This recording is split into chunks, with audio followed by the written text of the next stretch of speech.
Mabuhay, Luzon, Visayas, Mindanao, Mega Manila at World. Ngayon po ay araw ng Huwebes, ika-10 ng Hulyo, taong 2014. Simula na po ng pangungulit at pagbabago.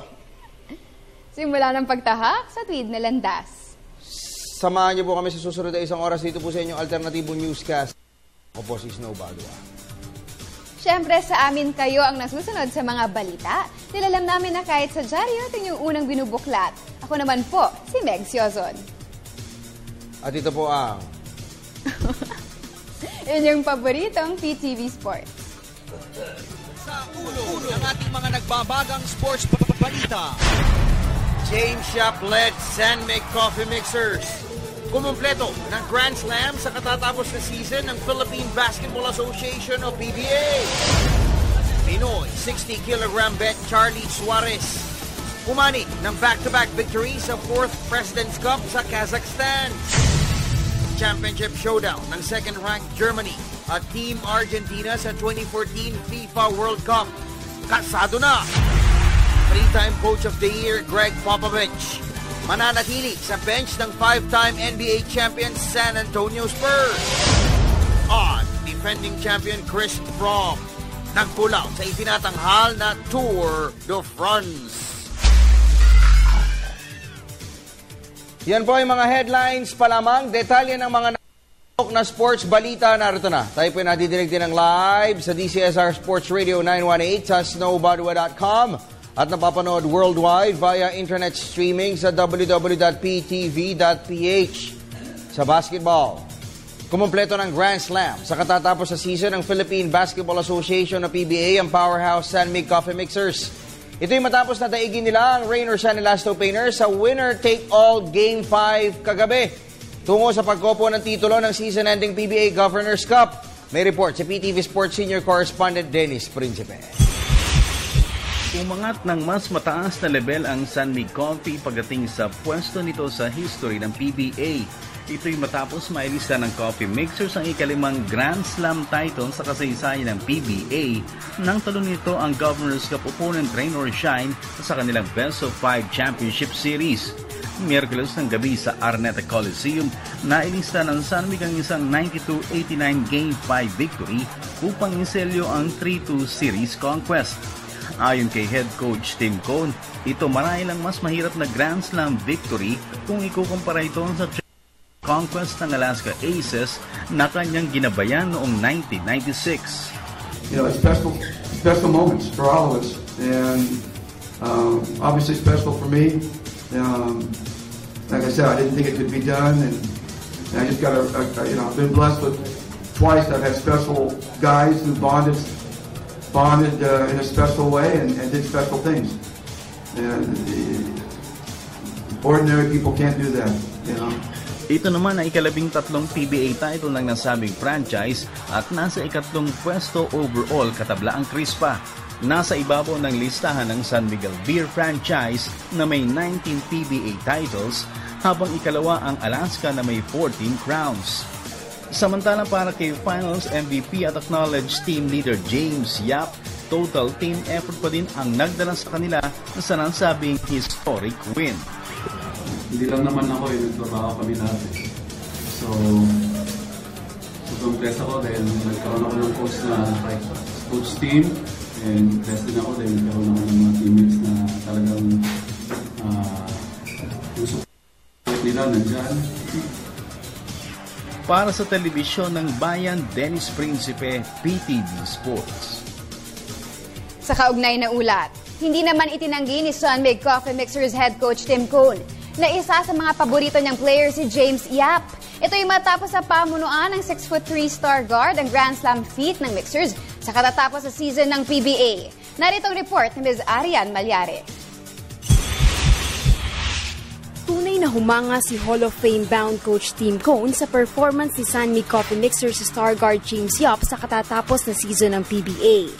Matapos sa pamunuan ni Yap ang Grand Slam feat ng Mixers, inamin ni Cone na isa sa mga paborito niyang players ang two-time league MVP. Yeah, I got a lot of favorites, but yeah, James of course is one of my favorites, but I got a lot of favorites. I've had an opportunity to coach some great players, I had an opportunity to coach against some great players, and I've been truly blessed. You can't have, you're always going to have that special guy here or there over 25 years of coaching. So, of course, James is one of my special guys. But, I have a lot of special guys. Sa kanyang 17 dalawang Grand Slam titles, hindi maitatanggi na maraming nahawakang great players sa liga si Cone. Back then, maybe when I was 39 years old or 38 years old and won the Grand Slam, I thought maybe we'd win the next one. But I'm older and wiser, and I realize it's really hard to do. 18 years, and there's a reason why it was 18 years between championships, between Grand Slams. So, I don't think this team has passed their prime. They can come back and continue to compete. Para naman kay Italian star Micaela Cazzola na girlfriend ni Yap, focus at determinasyon ang ginamit na puhunan ng 6'3" hotshot para lalong mag-improve ang basketball skills. First, he prays on his own. The thing that I can see is how hard he works, and I'm so happy. Sa pamumuno ni Yap, kumumpleto ng 4-peat sa PBA ang San Mig Coffee, kasabay ng paghirang sa kanya bilang back-to-back finals MVP sa huling dalawang komperensya ng liga. Para sa PTV Sports, Arian Malyari, Telebisyon ng Bayan. At bukas po, magaganap party ng San Mig Coffee. Mamaya ako na hubapagkita. Nahihingi muna ako ng permiso kay Governor Rene Pardo. Pero batiin natin si Father Keith Hernandez. Happy birthday po yan from the San Mig Super Coffee Mixers team. Congratulations po ulit sa inyong Grand Slam Championship. Samantala, 2 oras matapos na yumukod sa San Mig Coffee Mixers sa finals ng PBA Governors Cup, lumipad na ho agad patungong China sina Raynor San Elasto Painter superstars Paul Lee at Bo Belga. Ito'y upang katawanin naman ng Pilipinas sa FIBA Asia Cup na bubuksan po sa araw ng Sabado. Ayon sa may bahay ni Belga na si Queenie, masasabing double black eye para sa kanilang pamilya ang nangyari kagabi dahil matapos nga po na mabigo sa title bid ay ginulat naman sila ng katotohanan kailangang umalis agad ng kanyang asawa para maglingkod naman sa bayan. 10 araw po na malalayo sa pamilya si Belga. Hindi, okay lang naman na umalis sila. Kaya lang, syempre, palo na kayo to sa alis pa agad. Sila, parang after ilang hours, 2 hours lang umalis na siya eh. Oo. Kasi di ba 5 yung flight? Oo. Tapos, natalo pa. Medyo mas okay yun kung panalo sana, di ba? Sabi din niya sa akin na gano'n. So, tapos, iyak ako eh. Sa PBA pa rin, matapos ang aksyon sa 2013 to 2014 season, oobligahin na ng liga ang 10 existing teams na isumite ang listahan ng mga players na kanilang poprotektahan. Ito ay para sa dispersal draft ng 2 expansion teams sa July 18. Ang dispersal draft ay isa sa mga concessions na ibinigay ng PBA Board sa Blackwater Sports at Kia Motors. Ang mga players na hindi masasama ng mga teams sa kanilang protected list ay otomatikong ilalagay sa draft list na pagbubunutan naman ng talento ng Blackwater Sports at Kia Motors. Lipat po tayo sa boxing. Sa ikalawang pagkakataon sa nakalipas na 1 linggo, muli pong nagpahiwatig ang Team Mayweather na nalalapit na di umano ang showdown nila ni Manny Pacquiao. Pero para sa ilang mga local fans, duda pa rin sila sa kung talagang handa na ba si Floyd Mayweather Jr. na sagupain si Pacman. May report si Ms. Cristabel De Leon. Nagpahiwatig si trainer Floyd Mayweather Sr. Malapit na ang paghaharap ng kanyang anak at ni Manny Pacquiao. Pero sakaling matuloy ang laban, naniniwala ang nakatatandang Mayweather na pahihirapan lamang ni Pretty Boy Floyd ang Pinoy rival. That man can't fight his way out of a wet paper bag. I thought Pacquiao was getting ready to fight a monster. Pacquiao just fought somebody that don't know how to fight. He fought a sub-novice fighter. That's what he just fought. You gotta show more than that. Sa panig naman ng Team Pacquiao, handa silang sagupain kahit anong oras at kahit saang lugar si Mayweather. Samantala, hindi naman kinagat ng ilang local fans ang pahayag ni Mayweather Sr. na handa na ang kanyang anak na labanan si Pacquiao. Hindi ako naniniwala.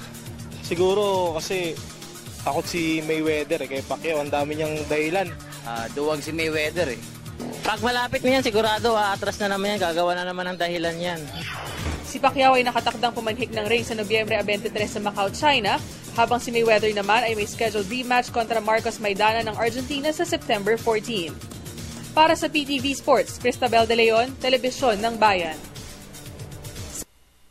Hindi naman sang-ayon si well-known boxing analyst attorney Ed Tolentino sa nilulutong match-up ni Manny Pacquiao at Chris Algieri.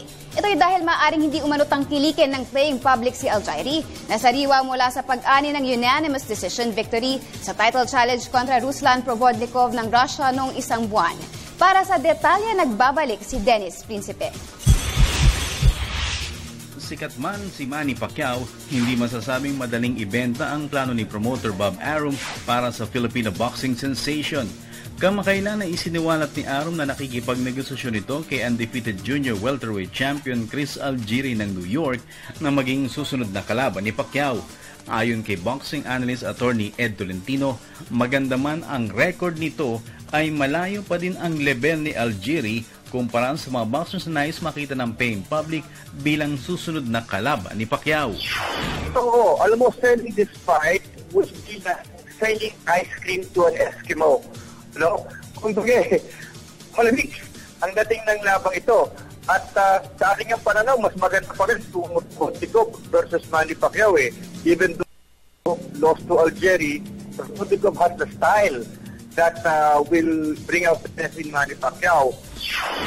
Numero 1 pa din sa listahan ng fight fans ang pangalan ni Floyd Mayweather Jr. na nais silang makita bilang susunod na kalaban ni Pacquiao. Ngunit malabo na maganap ang Pacquiao-Mayweather mega bout ngayong taon matapos magdesisyon ang undefeated pound-for-pound champion na bigyan ng rematch si Marcos Maidana ng Argentina ngayong September sa Las Vegas. Sakali man na matuloy ang Pacquiao-Algieri, isang magandang pangyayari umano dito ani Tolentino ay mapepreserba ni Pacquiao ang kanyang kondisyon dahil hindi kilalang knockout artist si Algieri. Pacquiao is looking at this on a long-term basis. Kumbaga, he is approaching it as a businessman. Kumbaga, he might stand to lose a few millions in terms of pay-per-view kay Algieri, but he stands to preserve yung kanyang mega fight kay Floyd Mayweather Jr. So in a way, ganito ang magiging taktika ni Pacquiao because he cannot take the same risk he took in 2012 when he got knocked out by Juan Manuel Marquez. 30 anyos sa si Algieri ay may undefeated record na 20 wins, 8 lamang dito ay na-score niya ng knockout. Balik aksyon si Pacquiao sa lona ngayong November 23 sa Venetian Hotel sa Macau. Para sa telebisyon ng Bayan, Dennis Principe, PTV Sports.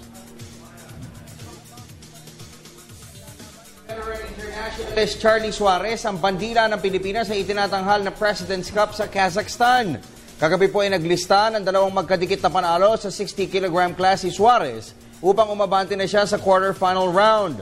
Para sa detalye, narito pong muli si Ms. Cristabel De Leon. Umani ng back-to-back wins sa 4th President's Cup sa Kazakhstan si Pinoy 60kg bet Charlie Suarez. Isang araw matapos na dispatchahin si Amar ng Iraq, ibinaling naman ni Suarez ang ngit-ngit kay Jumsakbayev ng host country sa second round ng preliminaries. Naglista ang Sawata Davao del Norte Pride ang 29-28, 29-28 at 29-28 victory tungo sa pag-abante sa susunod na round. Samantala, hindi naman pinalad sa kanyang unang laban si light welterweight Dennis Galvan. Nakakuha ng bye sa opening round, yumukod si Galvan kay Mongolian rival Chinzo 26-30, 28-29 at 27-30 sa second round. Dahil dito, sina Suarez, Ray Saludar at Rojan Ladon na lamang ang nalalabing Pinoy boxers na buhay pa ang kampanya sa Kazakhstan Slugfest. Para sa PTV Sports, Cristabel De Leon, Telebisyon ng Bayan. Sa iba pang balita, nagpahayag ng disgusto ang mga top sports leader ng bansa sa ulat na dumiretso di umano sa Malacanang ang pamilya ni Winter Olympian Michael Martinez para humingi ng tulong pinansyal. Ayon kina POC President Jose Cojuangco Jr. at PSC Chairman Richie Garcia, bangamat nakakaangat kumpara sa ibang mga national athletes, hindi pa rin umano sila nagkulang sa pagbibigay ng ayuda kay Martinez sa aspeto ng training at pagsabak sa aktwal na kompetisyon. $216,000 ang hinihingi ng training allowance di umano ng 17-year-old figure skater. I know initially, the parents of Latino Procter & Gamble, they were one of the first to give 250,000 pesos. Not too many, that many athletes receive some support like that. You know? So it shouldn't be. It should be appealing, but not complaining. Yung may-ari ng Shumat is the one sponsoring it. Pero sa sulat nga nila sa Malacanang, tinira pa nila yung Shumat na kulang ang suporta o hindi nabibigay yung lahat na gusto nila. So, I really cannot understand what is happening, but definitely they have to go through the association. And the only time we receive a letter from the POC, and POC endorsed it to us, we released the money. Punta naman po tayo sa international sports scene sa football. Napasa kamay po ng Team Argentina ang ikalawa at huling pwesto sa finals ng FIFA World Cup sa Brazil. Ito'y matapos na talunin nila ang The Netherlands 4-2 sa penalty shootout kagabi. Si goalkeeper Sergio Romero ang nagsilbing bayani para sa Argentina at ito ay nang ma-block niya ang penalty kicks ni na Ron Vlaar at Wesley Sneijder. Sa kabilang banda, pare-parehong na-convert naman ni na Argentine booters Lionel Messi, Ezequiel Garay, Sergio Aguero at Max kani-kanilang spot kicks. Ang makakatapat po ng Argentina sa finals ay ang second-ranked Germany at ang kanila pong enkwentro ay mangyayari sa Maracana Stadium sa Rio de Janeiro sa Lunes ng madaling araw. Samantala, narito naman ang iba pang mga tampok na sports stories overseas. Sa report ni Ms. Cecil Kimlat ng Sports Radio 918.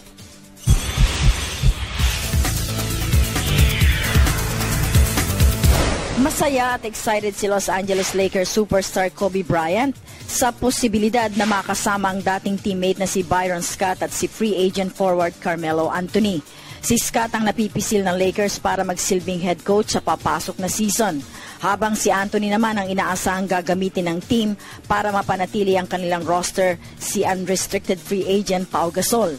Ayon kay Bryant, sa tingin niya ay makakapag-rebuild sila ng team ngayong off-season lalo pat kasalukuyang ginagalugad di umano ng Lakers management ang free agent market.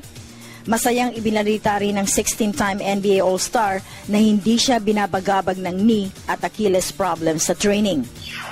Sa NBA pa rin, sa bench ng 5-time champion San Antonio Spurs si 3-time Coach of the Year, Greg Popovich. Ito'y matapos na tangkapin niya ang alok na multi-year contract extension ng koponan. Nauna nang lumutang ang ulat na magre-retiro na di umano si Popovich. Subalit dahil napapirma ng panibagong deal ng Spurs na Tim Duncan, Boris Diaw at Patty Mills ay nagpasya ang 65-year-old mentor na manatili sa koponan.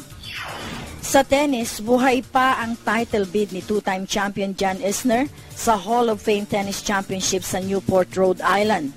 Kanina ay pinatalsik ng top-seeded American ng compatriot na si Austin Krajicek, 6-3 at 6-3, tungo sa pag-abante sa quarterfinal ng grass court event. Hindi pinaporma ni Isner ang unheralded rival kung saan 5 beses siyang nakabreak sa kabuuan ng match. Ang round of 8 opponent ni Isner ay ang kapwa-Amerikanong si 7th seed Jack Sock. At sa multi-stage cycling, nag-pull out si defending champion Chris Froome sa itinatanghal na Tour de France. Ito'y matapos na muli siyang mapasama sa semplangan sa 5th stage kagabi. Dumanas ng pananakit ng kaliwang braso sa stage Lunes. Nagtamo naman si Froome ng sugat sa ilalim ng kanang mata kagabi, kaya't nagdesisyon siya na wag nang ituloy ang pagtugis sa ikalawang sunod na titulo sa 3-week Bikeathon. Ang 152-kilometer race ay pinagarian naman ni Dutchman Lars Boom sa clocking na 3 hours, 18 minutes and 35 seconds. Para sa PTV Sports, Cecil Kimlat, Telebisyon ng Bayan. Yun. Ang galing ni James Yap, no? Oo, talagang clutch. Pero muntik muntik siyang, kumbaga nasubok dahil yung free throw siya, hindi niya na-shoot. Hindi na-shoot, pero close fight naman. Kasi ano yan either or yan Kung nanalo yung San Mig, bida si James Yap. Naging bayani. Kung nanalo yung Rain or Shine, ang bida naman doon yung Paulie. Oo, ang ano ngayon, yung James Yap kasi yung free throw lang talagang it will haunt him for the rest of his life. Pero buti, panalo pa din. Oo nga. Anyway, congratulations po ulit sa San Mig Coffee Mixers, 4 straight championships. Yes. Meron pa silang May nakagawa na ba nun before? Oo, meron. 6, Chris pa. Yung Alaska, so 2 more. Nung nag-Grand Slam yung Alaska noong 1996, 4 din na sunod-sunod. Oh, pero pa yun. Oo, 96 yun. Ano pa So, lang goal ako nila, nun, dapat sila na next. Pinapanood na kita nandito sa PBA. Ang labo. Hindi pa ako pinapanganak nun. Unang sagit-sit pa lamang po yan ang mga sports update na aming ihahatid sa inyo. Siyempre, susunod ang inyong favorite na home court with Mr. Amis Tumang. Amazing playground sa pagbabalik ng PTV Sports.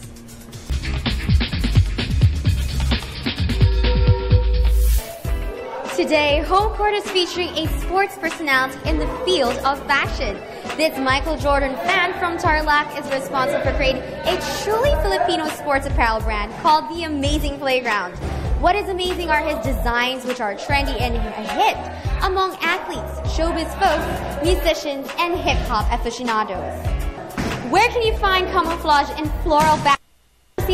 Only at The Amazing Playground. Anyone who wears this hip local brand can be proud to say it's made in the Philippines. Let's visit the playground of Pinoy entrepreneur and artist Amis Tumang, who happens to live and work in his shop in Timog Avenue, Quezon City. Let's check it out.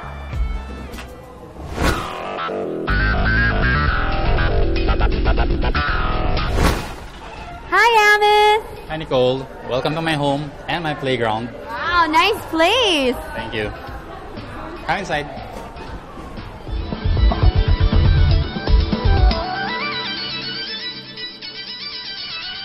Hi guys, welcome to Amazing Playground. This is my home and this is my playground. And right here we're on the store. Wow, nice place. Yes, and we have here Aki. He's our production manager, and Arib, our artist and singer at the same time. Wow. This is our crew. And right here inside is our production area. This is where we do all the magic. Ooh, yeah. Interesting. Let's check it out. Let's go inside.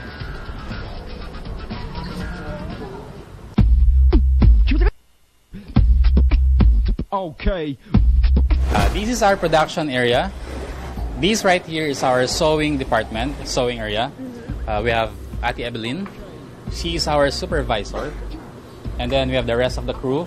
Kuya Ricky, Ate Jazz, Ate Tess, tapos yung pinaka-pogi, si Bo Belga.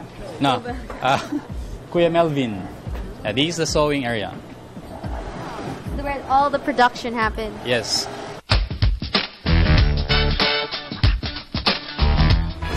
We are here now at the artist section, and we have here Arib, our artist, doing some of our artworks. Dito nagsisimula lahat. So, yes, when we have orders or we have RTWs or kung ano man yung meron kami na mga orders, we start here. So, artworks muna. So how do you come up with the designs, the new designs? Yeah, we have two process on our designs. One is ready to wear. Ito yung mga sariling design namin. So mostly sports inspired. And then the second one is naman. So clients would give us their orders, sabihin nila yung details, specifications, and then yun, doon na magsisimula. Yes.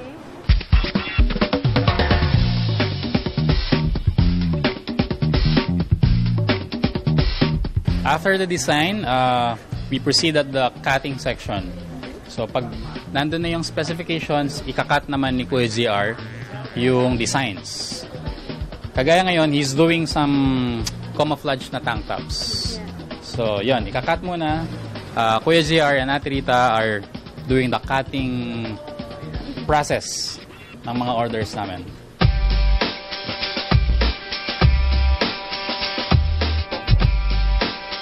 From artist section to the cutting section, and now we are here on the artist section pa din. Pero design naman, dito ginagawa yung mga silk screen, heat press, mga ganon. So yes, we have Michael doing some artworks na piniprepare nila for silk screen printing, and then we have James here para naman sa mga t-shirts. So they're preparing these artworks, and now we'll go to the printing section. So they'll just prepare the silk screen at yung mga gagamitan ng printing section. Yes. At the printing section.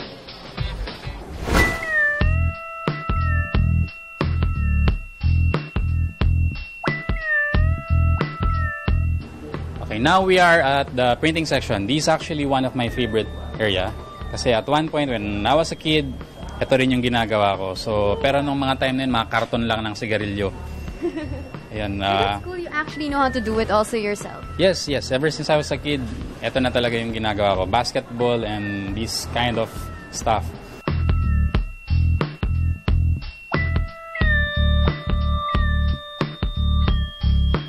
Okay, from the artist section to the printing section, dito na tayo ngayon sa sewing section. Dito na tinatahi yung mga uniforms, mga jackets, t-shirts that you see some of our local artists and athletes are wearing.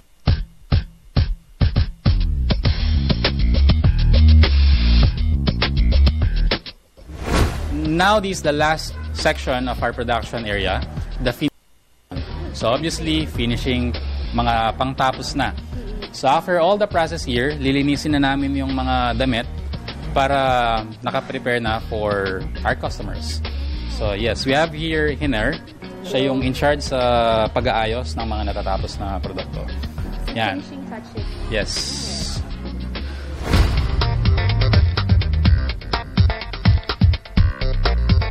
Since this is my home, at the same time, I also have here my best friend. Siya yung kasama ko ng sobrang madami ako mga pinagdadaanan. His name is Trece. He's my dog. And we've been together for more than a year now. So, 1 year old na siya. So, yeah, Trece. But why did you name it Trece? Trece because my number sa basketball, ever since I was in grade school, so I was part of the varsity team ever since I was a kid, is 13, number 13, yes. Kaya siya si Trece.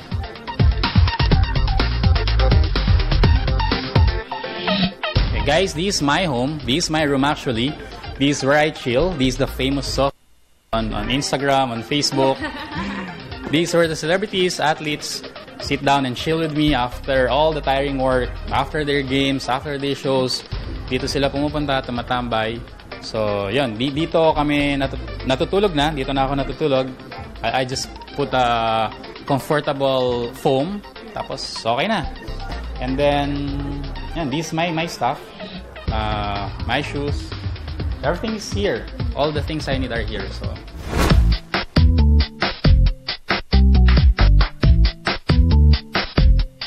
here on the other side is where I get busy and do my work.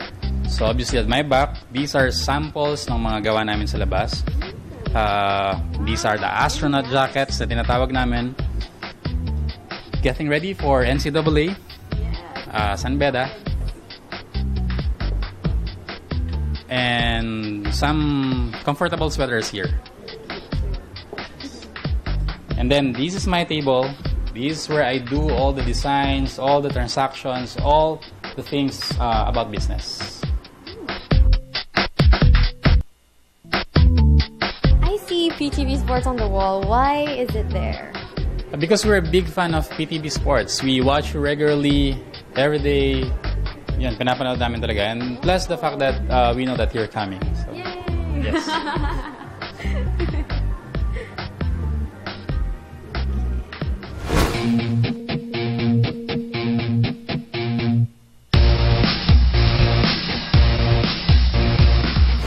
You're a very artistic person. We can see the artist in you, in your designs. How do you get inspired when you create new designs? Mostly yung mga designs ko, dalawa yung pinanggagalingan. One is sports related, yung mga positive values ng athlete na dapat niyang gawin.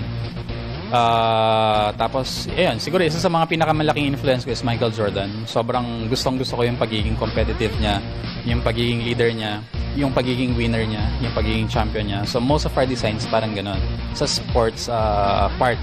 And then, second naman, as a company, siguro, yung contribution ko is to promote culture. So, may mga designs kami na puro related naman sa Philippine culture natin. Yeah, we have jackets, we have t-shirts. We even supported and designed the outfit ng national team natin sa America. Parang tackle football team. What is the secret to your success? Siguro, yun. Una, mahal na mahal ko yung ginagawa ko. That's why I never get tired. Umaabot ako ng madaling araw na nagtatrabaho. I never gave up. Ang dami kong pangmalaala mo kaya ng mga pagsubok na naranasan dito sa trabaho na to. As in, sobrang ups and downs. Parang nag-a-apply nga sa akin yung kasabihan na I've seen hell, I've been through hell. Dito lang sa pagninegosyo na to. There was a time here na kahit pambili ng lunch, wala ako eh. Pero na-survive ko siya. I even had a time na nagkaroon ako ng malaking utang sa building. Ang dami ko na pagdaanan, pero I never gave up. Kasi mahal ko yung ginagawa ko. Siguro sa lahat ng bagay, when you love what you're doing, you won't give up easily. So yun, number one, mahal ko yung ginagawa ko. And then, siguro ito na talaga yung gusto kong gawin. Plus the fact na ito din yung way ko na pag-express ng sarili ko. Because it's all about arts. It's all about basketball. So, I couldn't ask for more. Ito na talaga yung gusto kong ginagawa.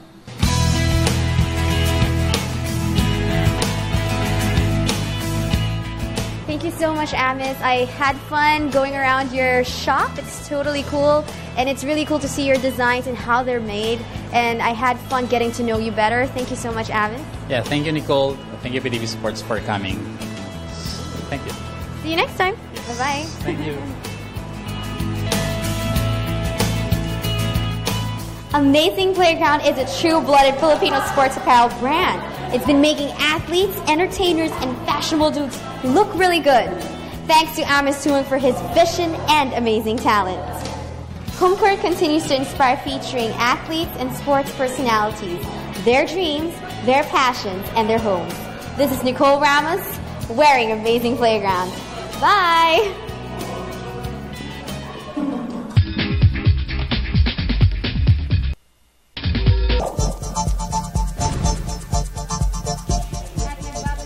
Malawak sports newscast sa bansa ang PTV Sports. Welcome to iSports Hour. I'm Nicole Ramos. And I'm Dennis Principe. And Amis Tumang. Thank you, Maraming Amis. salamat. Dito, ang ganda. Ganda ng mga jackets ang kapal, natin, no? Sobrang kapal, ha? Kaiga ka lang. Pwede makatulog. Sobrang kapal din. And by the way, salamat, thank you, Amis, for letting us feature you in HomeCourt and sharing us about your life and for these awesome jackets. And sa pwede to? Sa Korea. Pag nag-travel tayo. Asian Games. Yes. Yan. Okay, so, so let's thank you, start. Amis. Okay, so for those who want to join us this afternoon, you can send your messages by the following, okay?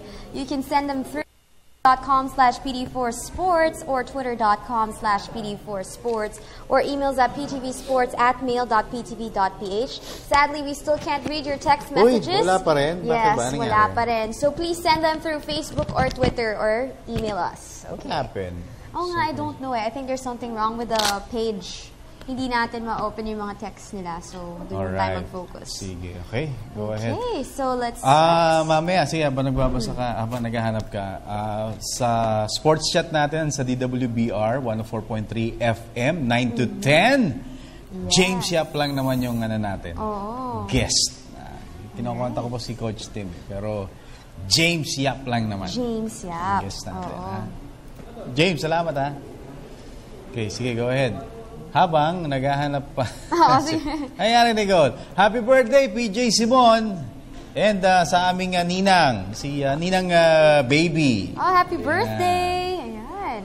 Okay. Ninang Baby Agulto. Ayan. Okay. Let's start reading. Basa muna tayo sa Facebook. Ito sabi ni Ellie, sabi niya, Boss, no, saan po ang mga store or branches Playground? Well, they only have one store, which is at Timog. And you just go there. I forgot the address. Timog? Yeah, basta it's in Timog lang. Okay. But when you see Cake to Go, you just go up the third floor. It's just there. Okay. But you can also order online. Yes, you can order online. May details sila. Okay. So let's read some more. This is from DJ Basa. Sabi niya, Good PM, Sir Snow, Dennis, Meg, and Nicole. Pwede na po bang ilaban si Jason Pagara sa Las Vegas? Two fights before title fight. Yes. Talakay. Pakitalakay naman po. Paki-post naman po ng profile pic ko sa TV kahit sandali. Sabi niya. Kahit sandali. Profile pic yan. Salamat po. Ayan, that's him right now, si DJ Basa. Sige nga, i-post mo yung picture doon niya kahit sandali lang ha. Yung request mo ha. 1 second. 1 seconds lang. This is Sige, DJ asa na? Basa. Sige. Direct sa nga. Oh, gusto ro paano yung profile Pakita pic lang daw niya. yung picture niya sandali. Oh, ayan. DJ Basa. Thank you for Direct. sending us your message, Oh, DJ sana, DJ. Basa. Boss Paul, paki-post lang daw. Sandali. Paki-post daw yung picture. Sandali na. May request yung ating ating, direct. Yo! Ayan. Okay, tama na. Answered your request, DJ. Tama na. Sandali Ayan, lang okay, daw. let's go back to reading. Yung tanong niya. Si Jason Pagara, DJ, Basa, pwede sa Las Vegas. Actually, yun ang plano. After yung kanyang huling laban, nanalo siya sa Cebu. Ano na siya? Pupunta na ng US to train. That's good. Oh. And I don't think dalawang laban ang kailangan niya because alam mo, yung kanyang division is so, talaga, parang very tight and very tough. Dahil si Manny Pacquiao mukhang babalik sa 140. Jason Pagara is 140. Kaya medyo mabigat. I think, hindi lang 2 fights, baka 2 years.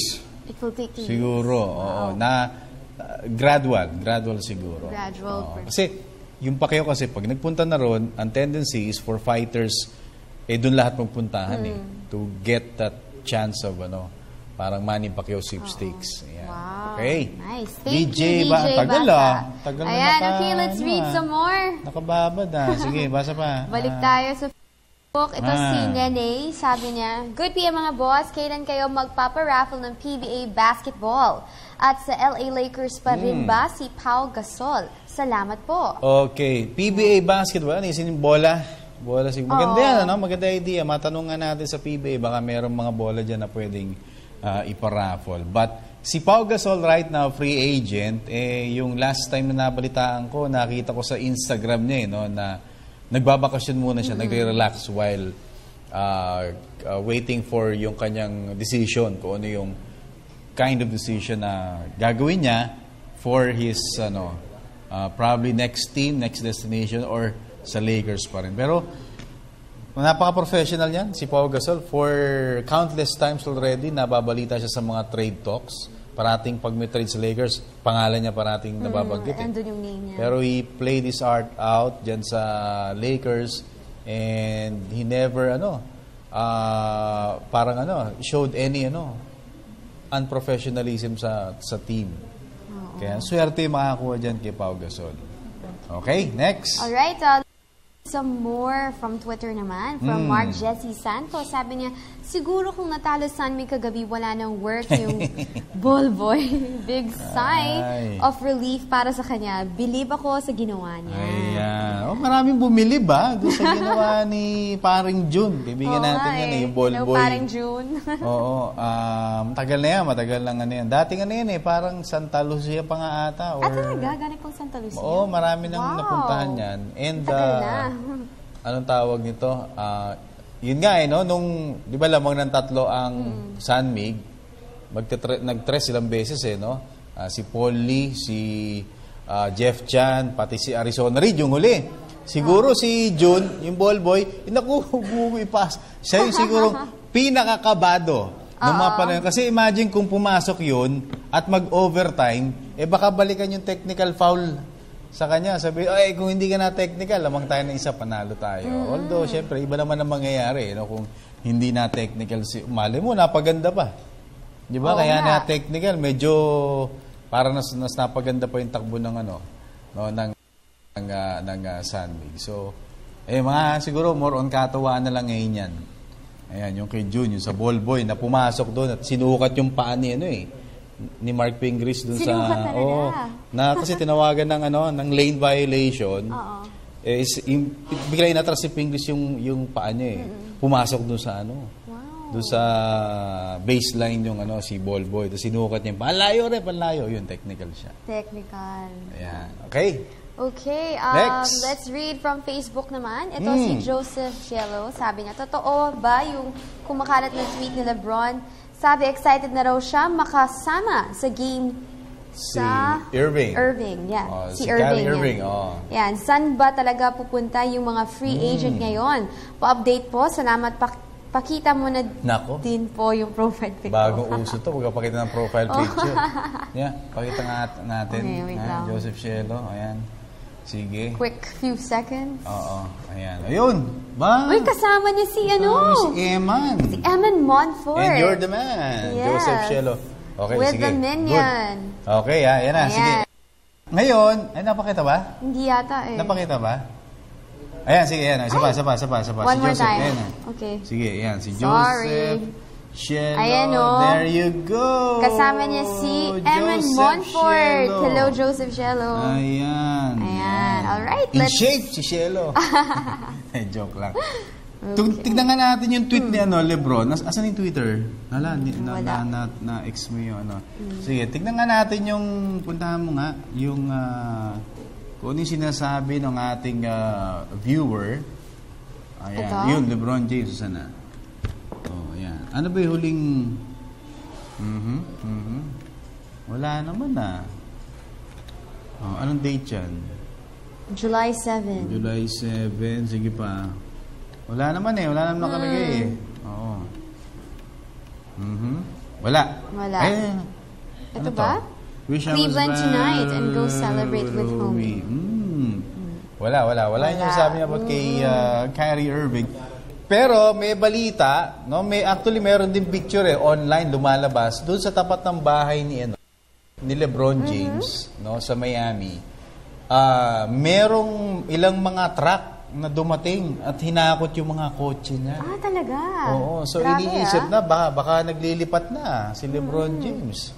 Oo, yun yung so far ngayon, tinatangga or tinitake ng marami as a hint, no, na baka naglilipat na nga si LeBron James. Although, yung isang writer, si Chris Broussard ata yun, ang sabi niya na after yung meeting ni LeBron James kay Pat Riley, nag-decide na si LeBron at saka yung kanyang agent na wala na silang imi-meet na team.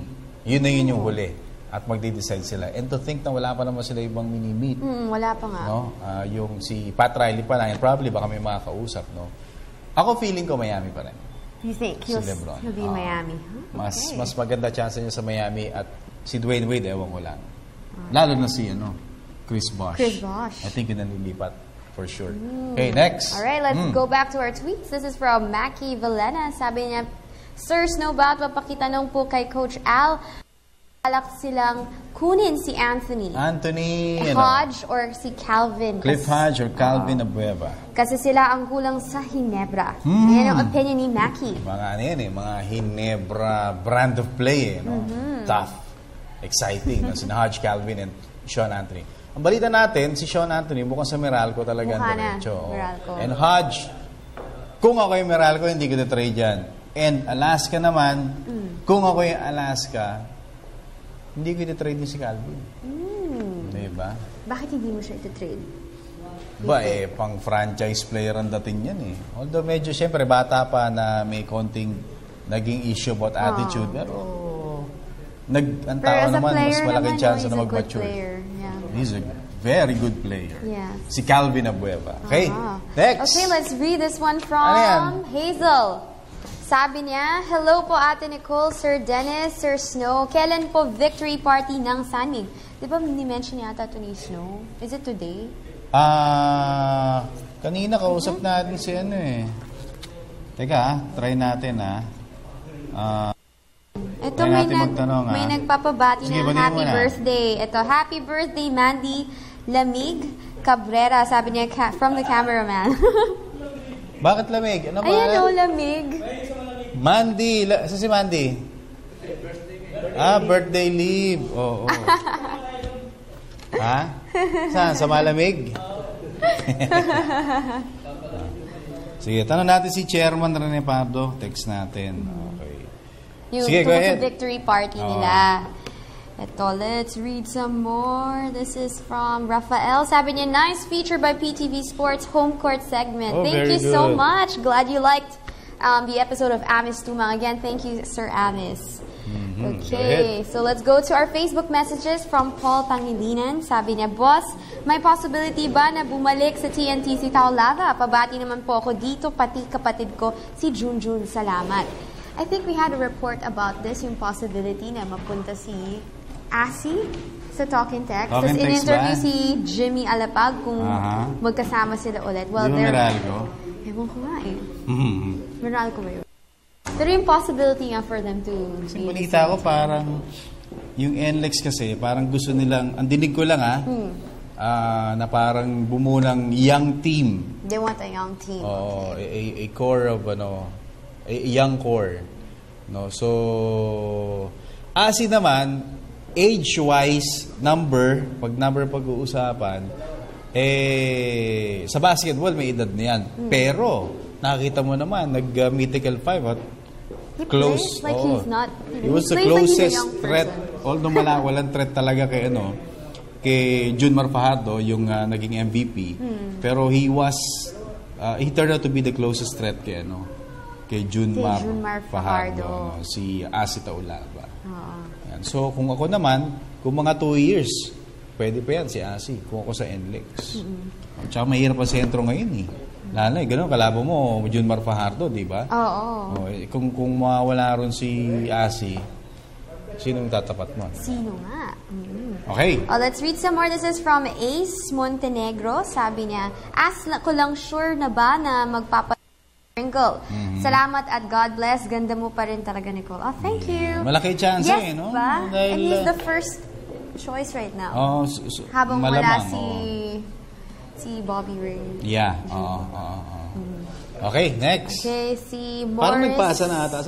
Albert Sampaga. Last 2. Okay, sabi niya, Sir Jens at ganda Last 2 next. minutes, okay. Pang ilan po ang Jen sa draft at magpapadraft na ba yung Phil Tongan Advance? Happy birthday to my wife, Leia. And pasali sa pakita ng profile pic. Siya din daw.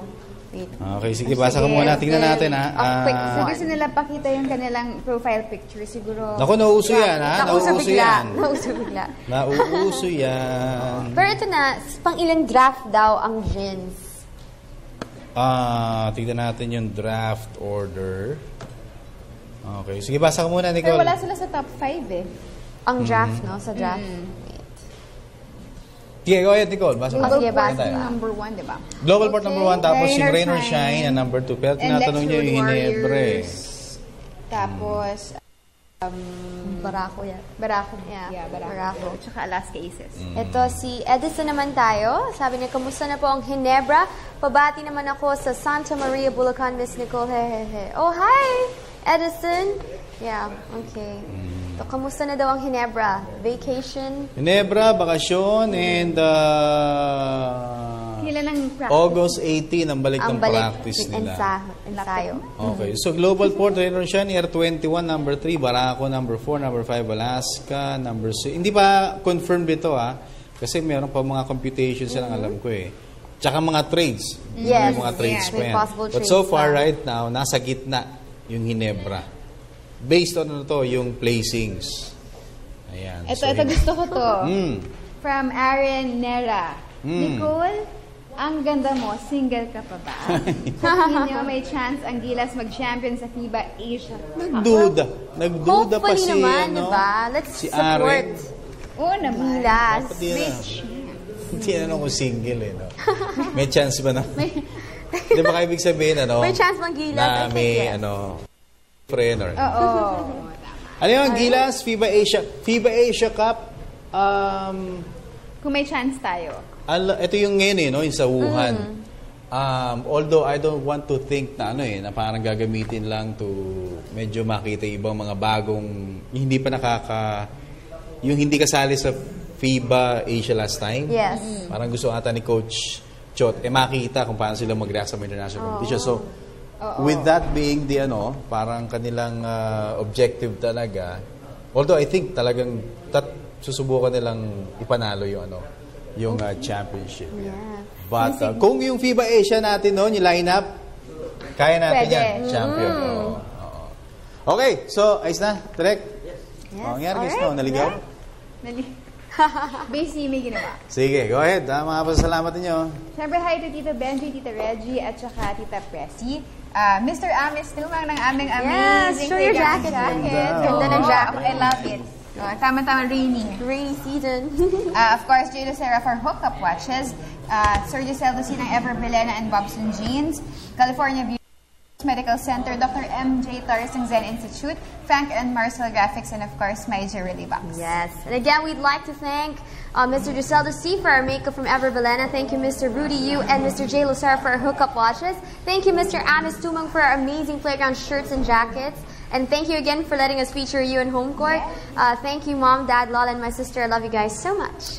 Okay, and happy birthday muli sa aming ninang Baby Agulto, PJ Simon. Yeah, happy birthday. And my high school classmate, Rodmond Garcia, happy birthday. Happy birthday din. And my wife, Winnie, I love you. Prince Zian, Prince Zoe, kay Ate Brenda, Mami G, Daddy Dan, Mama Lau, and kay Mami Base at mga supporters po natin, Ronald Dulatre ng NLEX, Rene Pardo ng San Miguel, Robert Non ng San Miguel, and Al Francis Chua, sumusubaybay rin sa atin, ng Hinebra.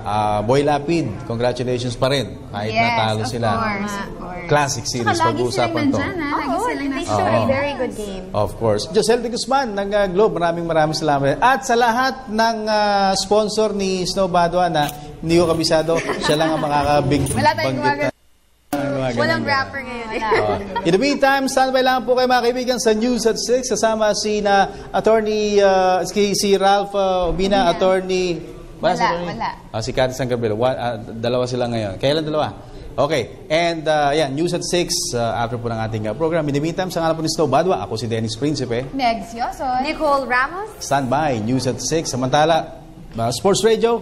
Kalas na tayo. Narito po ang News at 6.